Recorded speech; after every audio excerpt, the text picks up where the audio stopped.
Hello and a very Merry Christmas to you all. I'm Jim White, and on this very special day, I'm going to be taking you through the very best bits of the White and Jordan show from what's been an already stellar season so far. Expect big name guests, fierce debate, and top tier reaction to some of the biggest events of the year. And whilst you spread some festive cheer, let's unwrap our first highlight. This summer was dominated by one of the busiest transfer windows on record. Several records were broken and almost a few studio mics as well.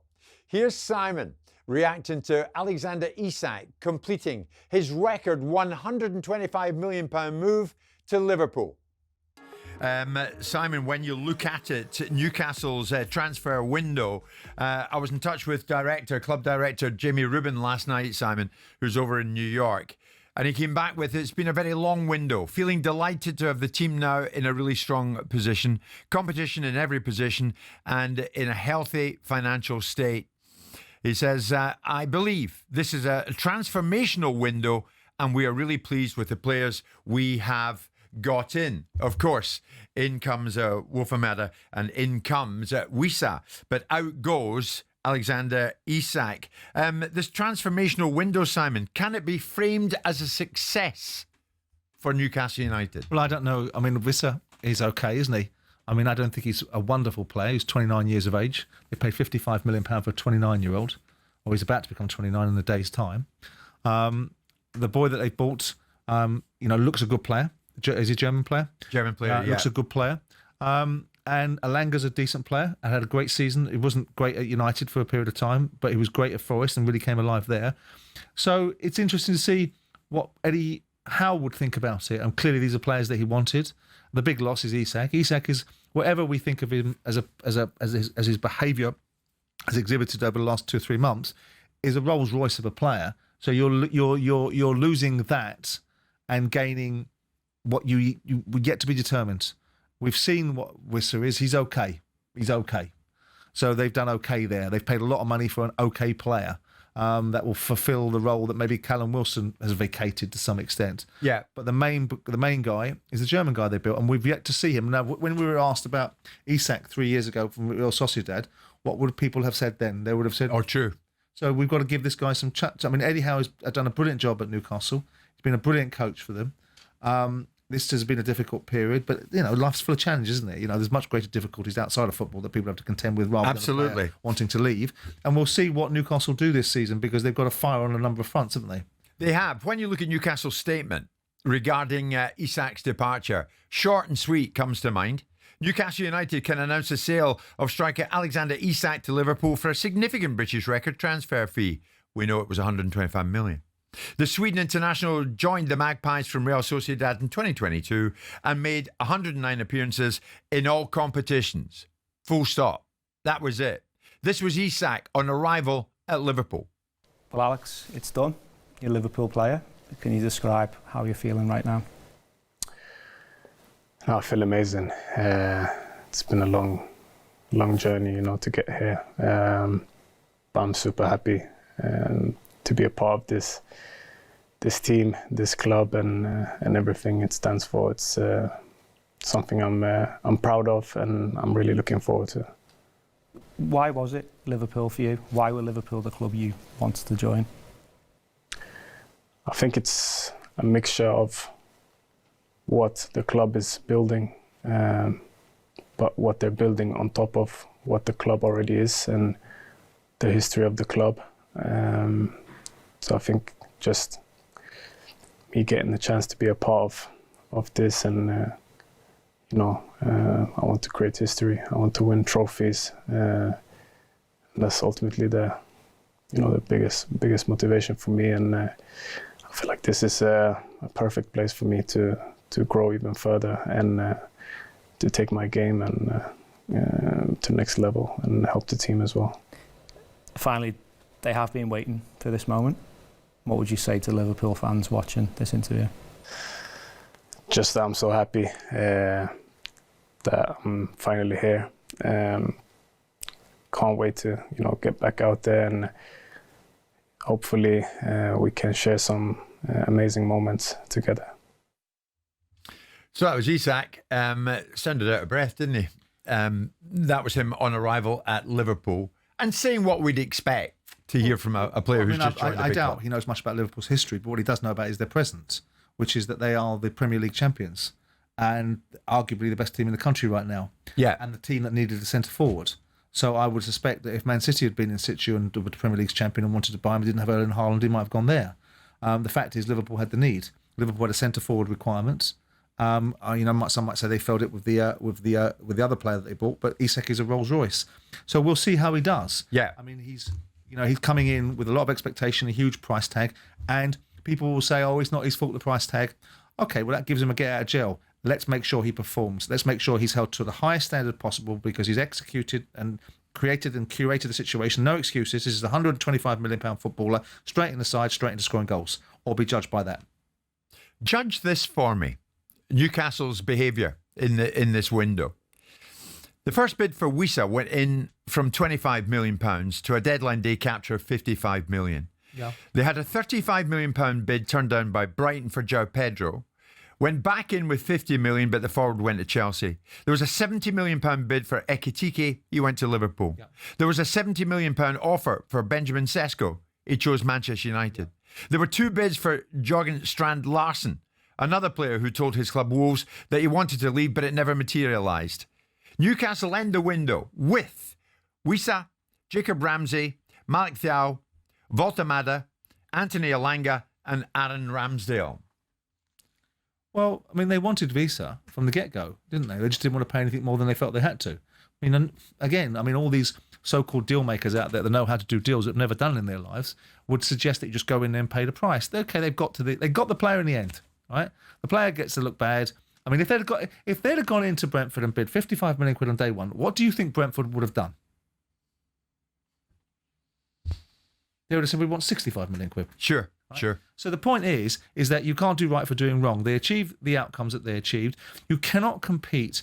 This is the unfairness of the current landscape of football, which is what can Newcastle do to upset the apple cart? What can Newcastle do to upset the legacy football clubs, to destabilise the grip that the big six have over English football? Yeah. What can they do?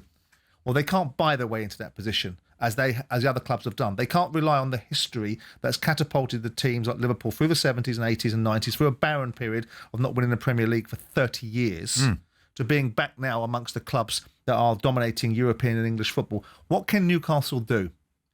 They can't do a lot, can they? They can't buy that success. They've got to wait. They've got to build it organically. They've got to buy the best players they can and take incremental steps. And that's the unfairness of the situation that Newcastle find themselves in, because they've got an ownership model, albeit a relatively compliant ownership model that's not ruffling any feathers. And they're spending money, but they're losing out to the legacy clubs. I mean, United still have their lustre, still have their images. I mean, if I were a player, would I go for United or Newcastle United?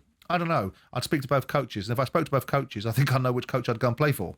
Yeah. Eddie Howe. Yeah. But the fact of the matter is that they have their lustre. Chelsea, I've got such a reputation over the last 25 years because they were allowed, with due respect to them as a football club, to inject vast amounts of money to manufacture outcomes out of one man's wishes. Right. Not out of the organic growth of Chelsea, because they were the peacocks of King's Road. Isak is away to play for Sweden against Slovenia. Then he'll be back, no doubt be on the bench for Liverpool's first game. Maybe. Who knows? How does Isak and his agent come out of this? Well, you've got some quotes from his agent, what was sort of Socrates, Plato-like philosophies that he's giving us there. Well, I may as well bring it to where Vlado Lemic, Alexander Isak's agent, just asking him for a comment this morning, does he want to join us? He's come back with a very short quote. It's nice when you have someone to be with, but it's even nicer when you know who you'll never be with again. Yeah, I'm sure he'll be welcome in Newcastle pretty soon. Discuss. Well, he's having a poke at Newcastle, I suspect. That'll enrage the Newcastle fans even further. I mean, the one flip side is they probably haven't got to deal with him again. How do they come out of it? I mean, you talk about Newcastle's statement. What are Newcastle supposed to say? They were called liars and disingenuous by a player. They were weak and didn't fill the vacuum, and they allowed this to get out of hand. And they could have controlled this narrative much better and controlled the player's mind much better. And maybe the player would still have been a bit difficult, a bit tricky, but it wouldn't have been this running soap opera with he said, she said. They would have nipped it in the bud. And I don't like that, because they've allowed the oxygen. In the end, they've sold the player. In the end, they've got somewhere between what they wanted in an ideal world that was never really there. If they weren't going to get Liverpool to 150 million quid, but they got Liverpool to 125. So they met them halfway. Somehow they got another 5 million out of a solidarity payment, whether Liverpool are paying that solidarity payment to another football club on behalf of some sort of obligation, or whether it's a loyalty payment that the player has so graciously waived. Yeah. To get what he wanted. Of course, I can't quite imagine why any loyalty payment would be prevalent besides the contractual situation, which he's chosen to break. Sure. By refusing to work. Sure. So I'd imagine that's an easy gimme. You ain't getting that loyalty payment, sling your hook. But I think that at the end of the day, it all becomes chip paper. And now you've got to hold this player to the highest. He should be given no dispensation, no football platitudes, no football crap orthodoxy. He's got to settle in. He's a top footballer. He wanted this move. Hit the ground running, judging by those standards. Yeah, let's see what you're made of. Newcastle United fans, how are you feeling this morning about this transformational window that it's been dubbed by one of your directors? Because Alexander Isak, whether you liked it, whether you didn't, he's gone. 125 million quid. What's your take on it all now that he has gone? Is it good riddance? And what about the players you've brought in? Wissa, Ramsey, Thao, Voltemada, Elanga and Ramsdale. Where are you at with that? Is it indeed a transformational window for you? You transform yourself from having the best centre forward in world football to having some also rans. So it's transformational, yeah. Let's see. Also rans. Let's see what they're made of, though. Well, this is my point. All right. I think we've seen what the Brentford player's made of. He is an average centre forward or an average forward in the Premier League, not a superstar. Voltemada could set the place alight. Well, we'll see. We don't know that yet, but you've transferred. Now, neither does the fella that gave you that statement. I can guarantee you. Does he know how good this player either is?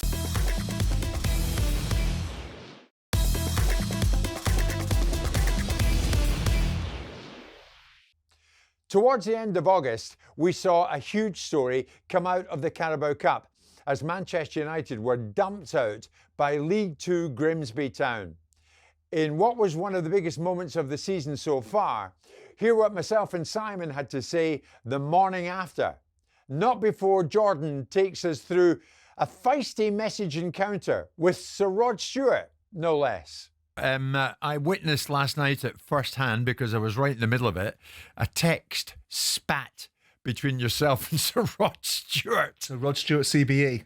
Do it properly. Well, he sent you a message. Simon got a bit involved. I can't remember what you said yesterday about Celtic and Nothing, maybe really. what Sir Rod had said. Anyway, Sir Rod got back to me and said, I'm going to fire off a text at Simon. He did, not happy with you, although he loves the show, as he continually tells me. He's a great fan of the show. But he had a swipe at you, did you? And then maybe, I don't think I'll be wrong in suggesting you had a swipe back. Look, I think what it is. It's all good humoured.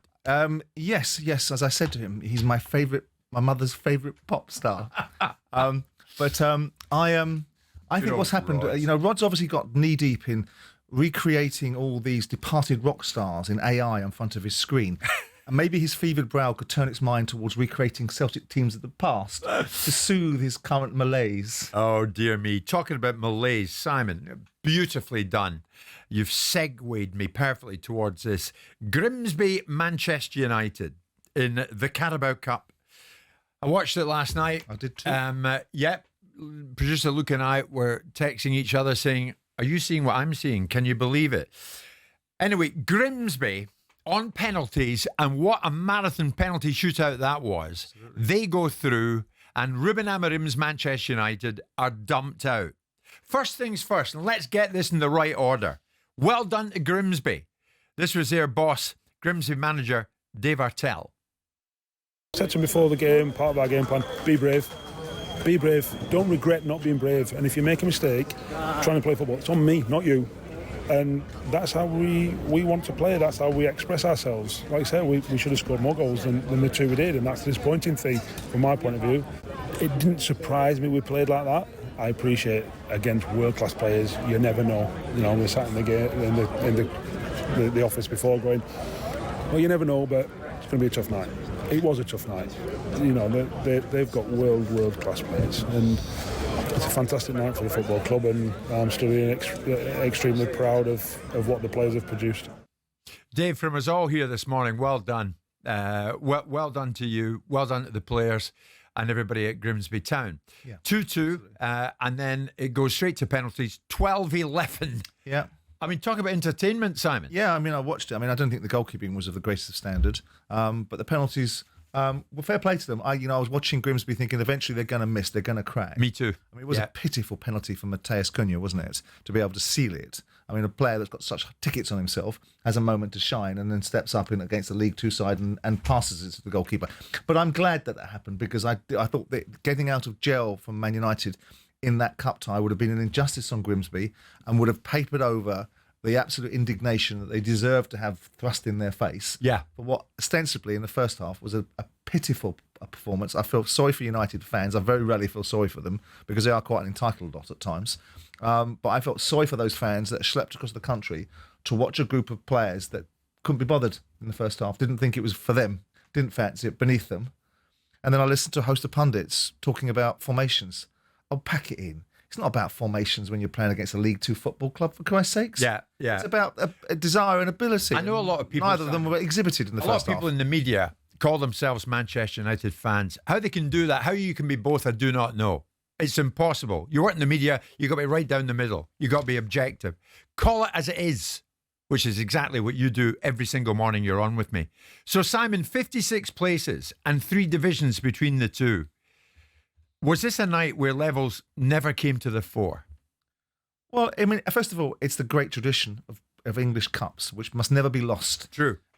And these moments in time are such wonderful things that you enjoy them. I mean, and the owner of the football club, I remember him coming on this show a couple of years ago, and I think he was travelling down to an away game that Grimsby had drawn in the Cup and talking about his new ownership of Grimsby and his aspirations. So I was pleased for him. I saw him last night talking about, Eamon Holmes and Usain Bolt and everyone in Guildford who supports Man United. Your boys took a hell of a beating. Love it. I'm pretty sure they would like to better draw perhaps than Sheffield Wednesday, but you know what, it is what it is. Yeah. And it's a lovely club. I remember going there years and years ago with their old chairman, I think it was Peter Furno, was in situ and playing a game there when I was at Crystal Palace. So they're a great football club, with great traditions, not a great deal of success, but valuable to the community.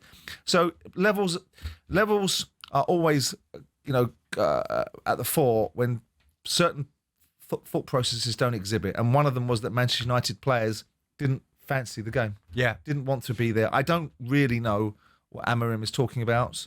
I think he wants to say things, and for whatever reason, he'd rather be cryptic about it. Whatever his players spoke loudly of, it can't be that they don't want to play in this formation. It can only be that certain players that he's given an opportunity to, that have got hooks at half-time, like Ugarte, have been given opportunities and are not stepping up.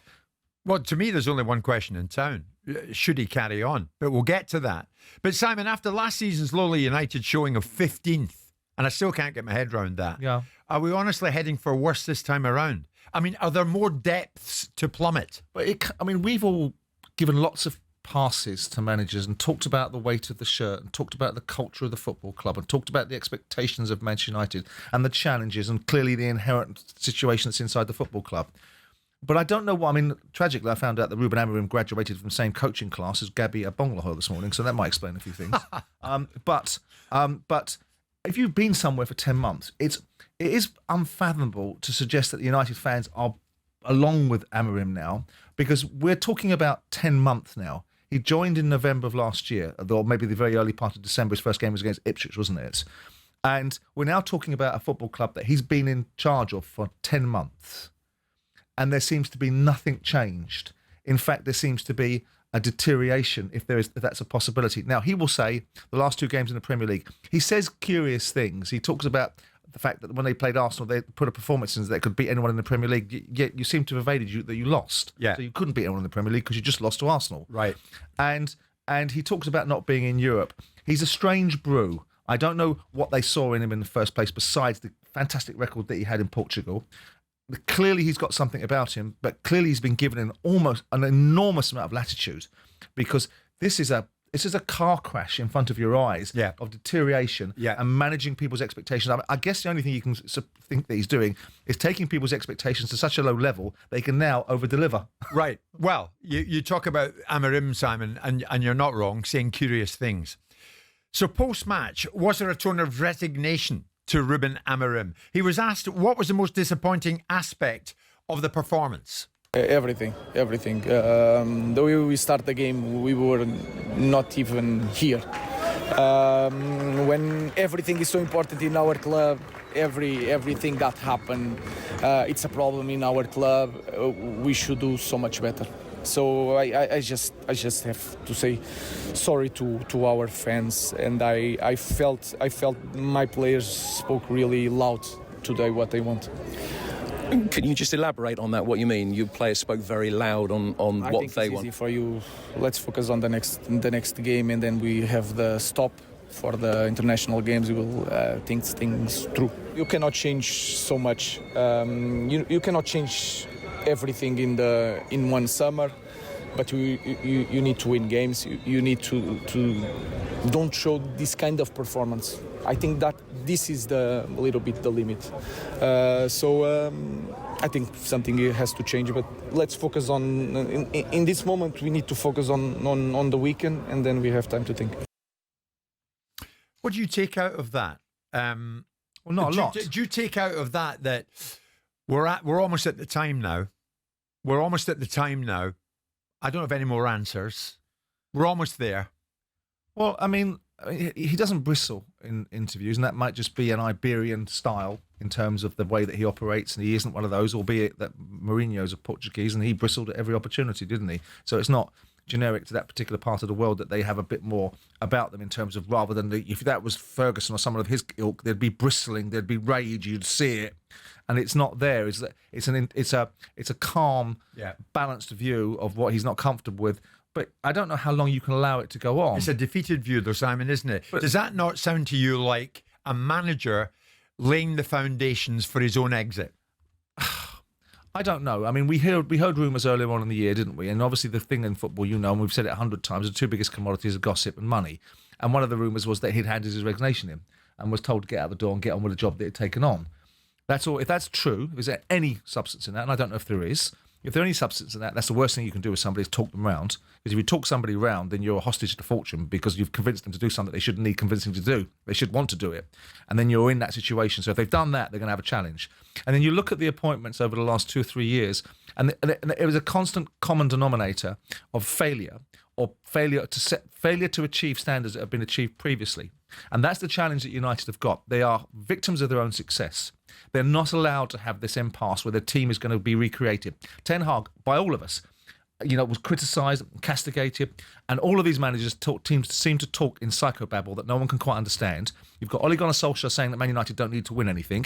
You've got Ten Hag coming out with stuff that clearly in front of our eyes you'd have to be blind pew to agree with him. And now you've got Ruben Amorim talking about things that we can't understand with no improvements, saying things that his players have spoken loudly. And I don't know anyone that's been able to understand that. That's right up there with the sardines are following the trawler. Well, that's right. But when we break it down, Simon, and I go with everything you're saying, he says there's one more game, that's this weekend, and then we'll decide. There's an international break, and we'll decide from that.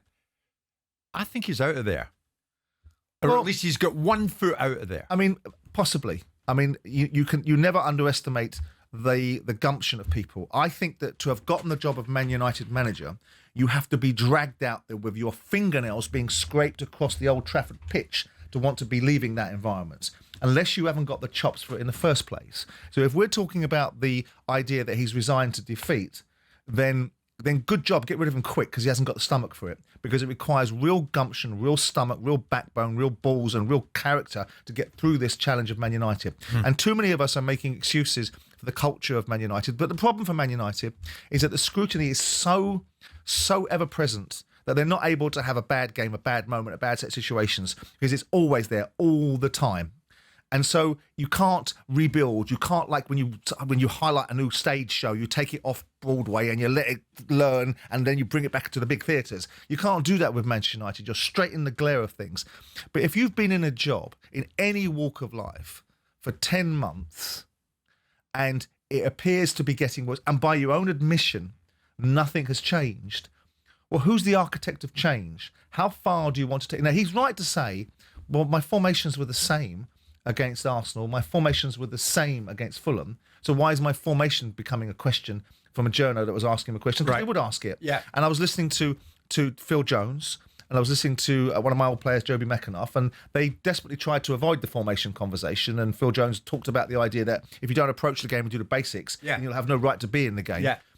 And there is always this situation where big clubs come down to lesser clubs and they find themselves under-aroused. In the second half, you can't criticise Man United for being under-aroused.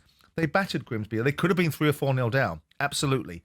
And you have to look at the quality of what they're doing on the field. But no one can question the second half's performance in terms of desire to get back in the game, because they did pummel Grimsby. I would ask you if United have ever been aroused under Amarim. But I tell you what, Simon, as we hit the first break... Yeah, they come on. They played cup games against Arsenal where people thought they'd turned the corner and they won penalty shootouts or whatever they did. For any length of time? No, not for a sustained period of time, and that's the problem.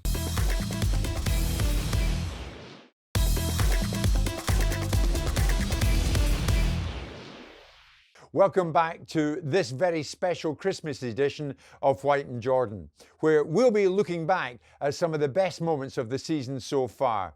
We always aim to bring you the biggest voices in sport on our show. And a few months ago, I caught up with Rio Ferdinand on the then imminent departure of Alejandro Garnacho from Manchester United, with Lord Jordan then providing an explosive response. Of course, hardly a day goes by when I'm not asked, Simon's not asked, by some football fan somewhere, what about Manchester United? What kind of season do we expect Manchester United to have this time around after the quite indifferent end to the season last time around? Of course, under Ruben Amorim, who came in mid-term, but of course got them to a European final, which they lost to Tottenham. And then they had a hugely indifferent finish with a very highly unusual placing for Manchester United in the Premier League at the end of the Premier League campaign. What can we expect this time around? On board this time, Cunha, Mbeumo, and now Sesko. So nobody better than former defender Rio Ferdinand to tell me, what about United this time? Definitely on the right track in terms of the way that they're working together. The togetherness that I saw there was a very kind of positive outlook for me. But also, I think it was the big thing I walked away from there thinking is, please do a bit more in the window. And they have. They've gone and bought a number 9 now.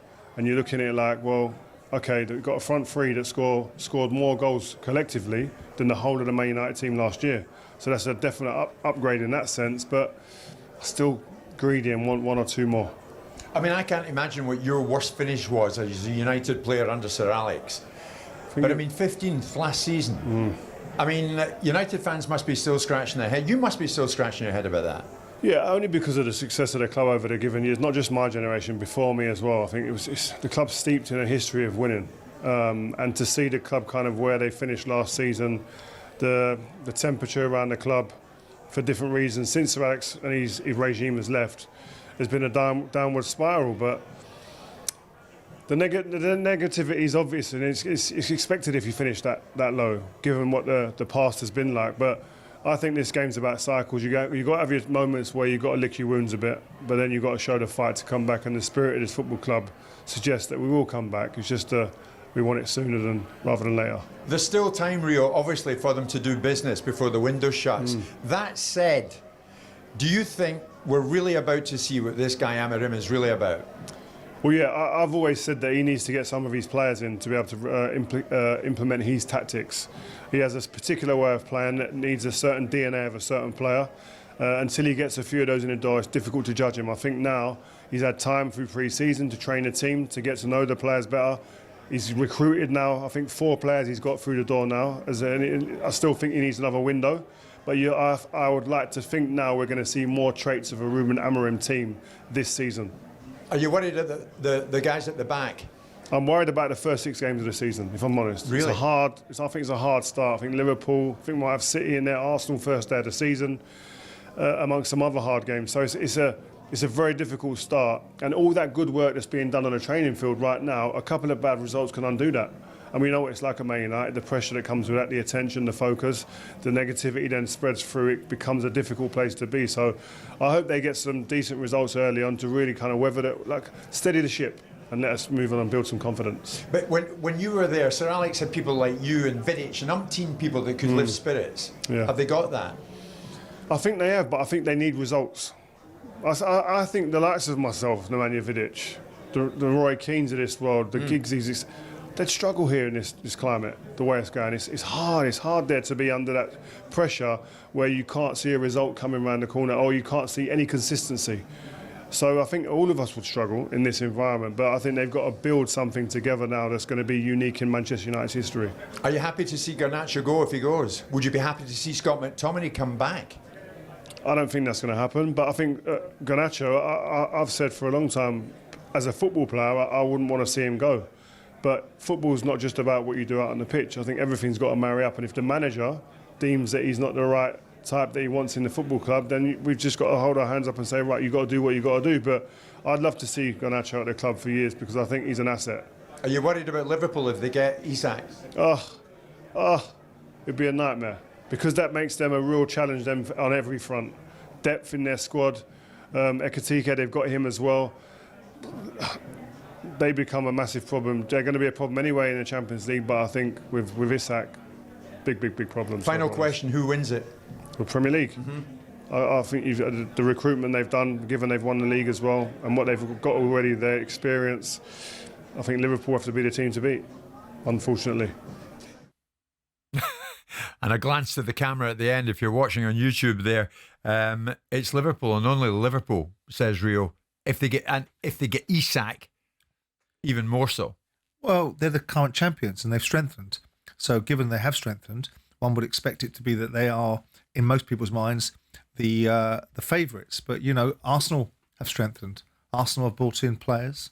Zubimendi, Gyökeres up top. People said that they're centre-forward away from being a serious challenger and that they finished second in the league on 3 occasions now, and that the next step is to win the league. So Arsenal will be in the mix. It's not about what Liverpool do, it's about what other people do. Yeah, sure. So Liverpool will do what they do, and Arsenal will do what they do, and Man City, I think it's a fascinating Premier League. It's a fascinating Premier League every year. Oh, it is. But all the challenges. This time around, you're right, Simon. Yeah, there's so much. Yeah. There's so many different things that are going on with obviously clubs that are coming up and promoted that are big football clubs like Sunderland and Leeds that are coming into the Premier League with big fan bases.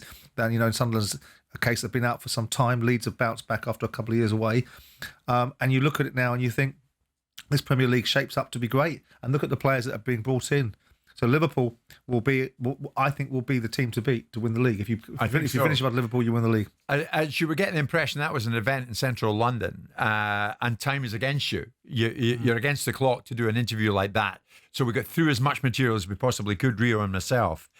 Were you surprised to hear him say that likes of himself, Keane, Giggs, would have a problem trying to be successful in the current United setup? Well, I don't know if he knows. I mean, obviously, I don't know if they're on the training ground. I mean, they know what they know.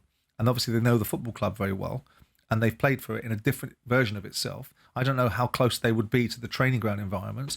I would suspect that by the very nature of having a Rio Ferdinand and Roy Keane in that environment, then you wouldn't have the problems that you've got now. Yeah. And the reasons why they have got the problems they've got now is because they haven't got Rio Ferdinands, Roy Keanes, Ryan Giggs and other people that were A, very good at what they're doing, but B, very strong leaders. We clearly have looked at Man United for some time and said it lacks leadership. And leadership was not something that it lacked when it had Rio Ferdinand and specifically Roy Keane in its mix. Exactly. So I think it was a sort of an oxymoron, what he was saying there. I mean, of course, McTominay's not going to go back because he's become a regular and a big favourite at Napoli. Maybe further down the line in his career, he might end up back at Old Trafford, who knows. But he's saying, he would wish Garnacho was still going to be there. But Garnacho's more than likely going to go to Chelsea. It's all going to be changed at United, Simon, for the better, in terms of the personnel. But that's what I'm coming to. Last season's finish, is that as low as they're going to go? Well, I thought so. I thought that you can't bounce until you hit the bottom. And for whatever reason, Ruben Amorim wanted to make sure they hit the bottom. Whether it be through the selection of players that were playing in positions that they weren't capable of doing, or whether it was the culture that he was engendering by telling everybody how bleeding awful they were. Or whether it was simply that he just wanted to weather the storm of getting through this season, was prepared to take all the slings and arrows to rebuild the football club in the image that he wants. And we'll see if he's the real deal. Do you think he will be? Do you think they'll turn the corner and he'll be the business, or do you think he'll go? Well, it's difficult to say because at this moment in time, you can only go on what you've seen. What you've seen is he's done some very significant things in Portugal. He photobombed every football club during the summer last year to try and get himself a job, which doesn't seem the behaviour of an elite manager. He's come in there, he's made Man United worse. which surely can't be the default setting of any manager, which is create myself a different set of challenges. The people that have employed him, I think, have got most things wrong currently. In terms of, I bow to the acumen of Jim Ratcliffe in every other walk of life. And, people can cite the fact, you lost a fortune in a football club, so what do you know about it? But I know what mistakes look like, and I know what judgment calls are, and I know that Ten Hag should have been taken out in the summer and not left to go in October, November, December, which everyone said was going to happen, and what duly happened. So what a waste of time of energy that was. And I look at this and the pursuit of Dave Brailsford, the pursuit of Dan Ashworth. Yeah. The idea that Dave Brailsford provides solutions, all of these things to me don't give me a confidence in the selection process. So that means to go to your question and to compartmentalise that, I don't know. Because Brett Amorim has shown me nothing. He's shown me how to make a side worse. He's shown me how not to handle media. He's shown me how to talk about things and then backtrack on it and say it's because I'm a young manager. You're the manager of Man United. You don't get your age brought into the equation. You're the manager of Manchester United. And so I will only be able to answer that question when this season kicks off and we're 10 games in, and whoever they're playing, they're Arsenal the first game of the season, then Fulham, then Burnley, whoever else they've got, we'll see then. But I like the signings. I think they're going to improve them. I don't agree with Rio's assessment on Garnacho. I think he's a little runt. He should be drop-kicked out of Man United at the first available opportunity for a decent amount of money because he doesn't understand which football club he's playing for. And I'm not interested in his opinions about who didn't support him, who didn't clap him when he wasn't, when he scored a goal, or which football club strip he can wear to appreciate Marcus Rashford's contribution. Okay. I'm not interested in any of that. I'm interested in a player that plays for arguably the biggest club in English football and respects that opportunity, and he doesn't.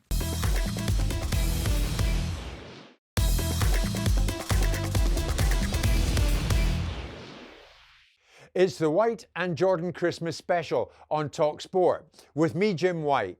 Now, not too long ago, Steven Gerrard was quoted saying that England's golden generation were egotistical losers. Of course, this opened up a brilliant discussion on the show with Danny Murphy.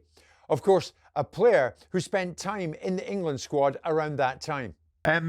One of Danny's former colleagues at Liverpool, of course, and one of his great muckers, Steven Gerrard, has been speaking.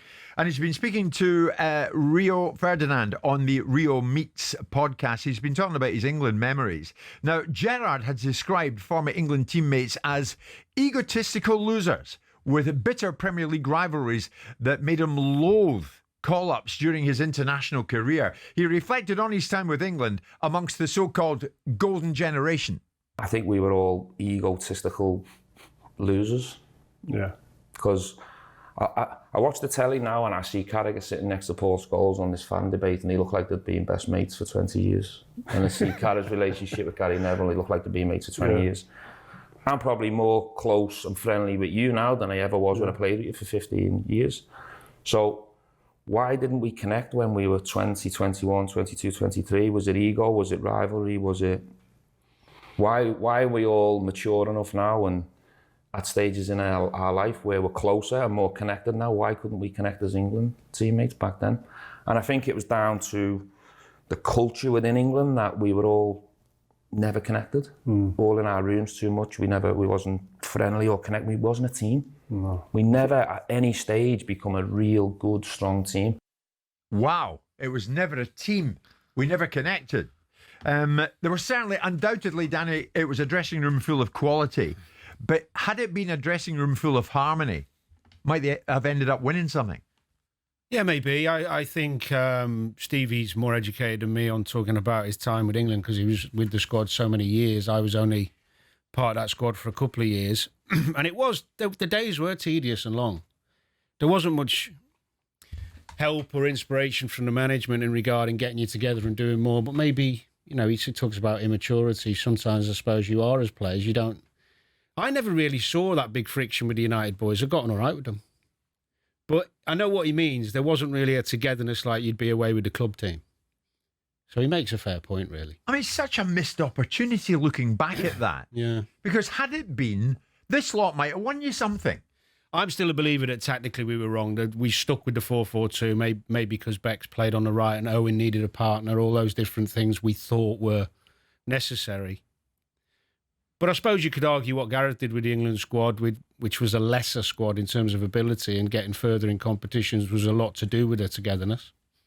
So I think it's a pretty fair point he makes.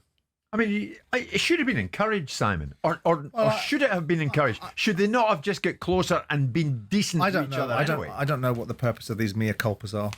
These sort of retrospective drive-bys about they probably didn't think this at the time, and over the years they've accumulated this thought process, and now they trot it out in interviews like this. Well, what he was saying was that now we see this relationship between Gary Neville and Carra, and Yeah, but that's because. But first of all, that's 20 years after the fact. I know, but that's what he's saying. Mature men. Yeah, true. Yeah. They're not competitors anymore. You're mature men. We've all changed from our 20s to our 40s to our 50s. So these are grown men at certain times, you'd think, although some of the drivel that comes out of Gary Neville's mouth doesn't necessarily lend itself towards that, does it?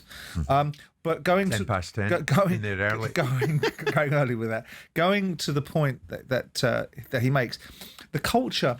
This is the culture that we create in footballers to some extent. The sense of entitlement, and I understand it, but I also disagree with it.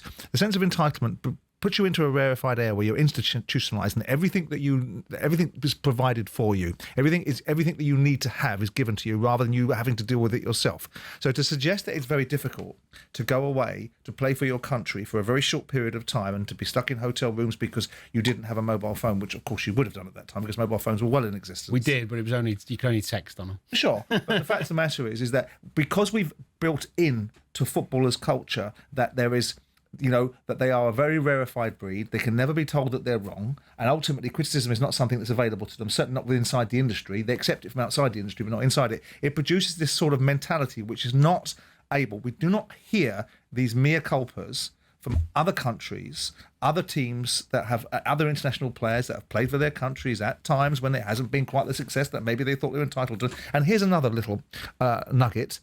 Maybe we just weren't good enough.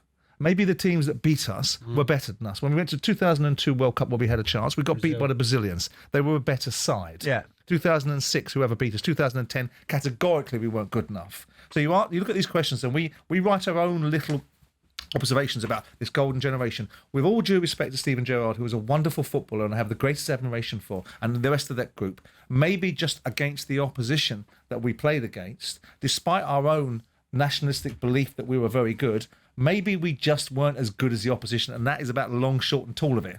Yeah. So we are potentially now because the opposition has diminished and there are no dominant teams. I think that's a fair point. I mean, there's no guarantee, even if we were all together and doing more team bonding things, or we were all a bit more mature and everyone was getting on better, that they would have won. I mean, from a footballing perspective, it doesn't really matter what you do sometimes. I mean, the best example I ever saw was when, this feud between Andy Cole and Teddy Sheringham, but they played together for Manchester United and they were as lethal a duo as you could play against. Yeah. They were they just knew where each other was all the time. So you don't really need to like each other to perform well on the big stage, but it might have helped. Well, we'll never know. I mean, the ideal is to have a group of he never winners said this to together me, but who I will get personally on. think just the energy that I felt in that room. But the reality, what's going on? Yeah, I mean, it should lack of have control from the producer. It should have helped. Can you imagine it, Danny, years ago with Brazil, Bebeto, Romario, Rivaldo? Now, we never really got on. It's such an opportunity. Are you kidding me? Do you know what was an interesting thing? We didn't take the opportunity to do that yesterday because it didn't occur to us. The fella that was in yesterday, Gilbert, that was talking about the All Blacks spirit of it.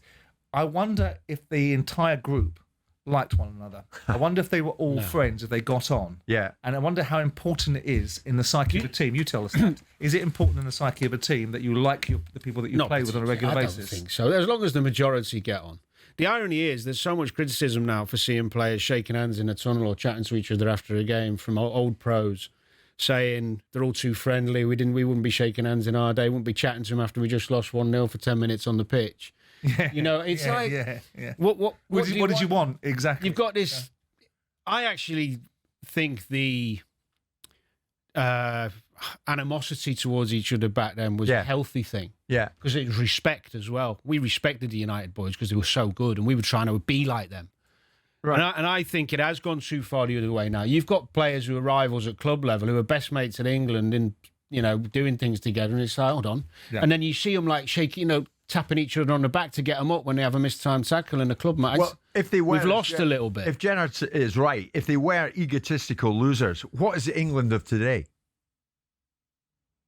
I think it's a whole different dynamic now. There is a more They've lost the ego, but they still have the loser tag. I still think they've got ego. Still think most top footballers have got ego. They do seem more together. Gareth, that was Gareth's biggest thing that he did well. Yeah. You know, we could talk about the in-game management, selection, Togetherness.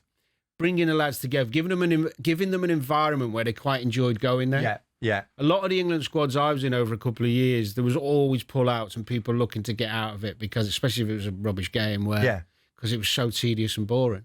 At international level or at club level, who did you go on with best? At club level? Yeah, you. Did you go on with everybody?